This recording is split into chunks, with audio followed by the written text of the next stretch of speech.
যে আওয়ামী লীগ বাংলাদেশ বানিয়েছে, আমি মারা যাওয়া পর্যন্ত সেই আওয়ামী লীগকে আমি ছায়া দিয়ে যাব।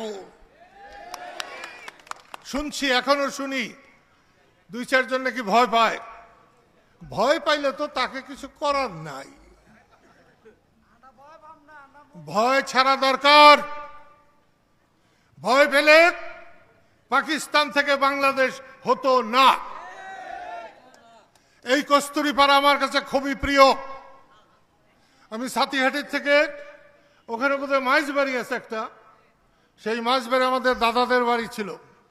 ওখানে হয়ে কস্তুরীপাড়া হয়ে ভোজদত্ত ফুবুর বাড়ি যেতাম।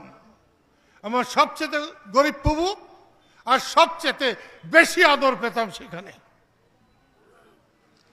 আমি জানি গরিব মানুষের মধ্যে প্রাণ আছে, আত্মা আছে, আদর আছে, যত্ন আছে।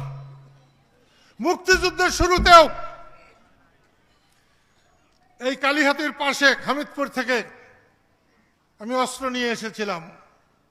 যে এলএমজি পাকিস্তানের মেরুদণ্ড ভেঙে দিয়েছিল, সেই এলএমজি এইখানে এসে পরিষ্কার করে, এইখানকার কেরোসিন তেল দিয়ে পরিষ্কার করে তারপরে পাকিস্তানিদের বিরুদ্ধে রুখে দাঁড়িয়েছিলাম, পাকিস্তানিদের এলএমজি নিয়ে। এইখানে শামসু মুক্তিযুদ্ধের সময় সবারই চোখ উঠেছিল। এক সময় সেটার নাম হয়ে গেল জয় বাংলা রোগ, কিন্তু একমাত্র শামসু কস্তুরীপাড়ার যে চোখ ওঠে নাই। এখানে মনি কমান্ডার, মনিকে না পেলে আমি মুক্তিযুদ্ধই করতে পারতাম না। তাই আজকে কস্তুরীপাড়ার মানুষের কাছে আমি আশা করব, আগামী 12 তারিখ হাঁস মার্কায় ভোট দিয়ে আপনি বুঝিয়ে দেবেন যে এখনো মুজিব ভক্তরা মরে নাই, বাংলাদেশ মরে নাই।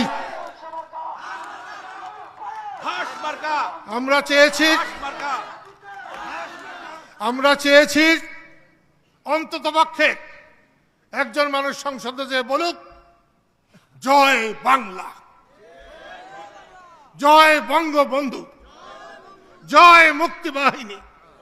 স্বাধীনতার কথা বলার মানুষের বড় অভাব। লতিফ সিদ্দিকীর যখন জন্ম, তিনি যখন নেতা, অনেকের জন্মই হয় নাই, আজকে তারা মন্ত্রী হয়ে গেছে, নেতা হয়ে গেছে।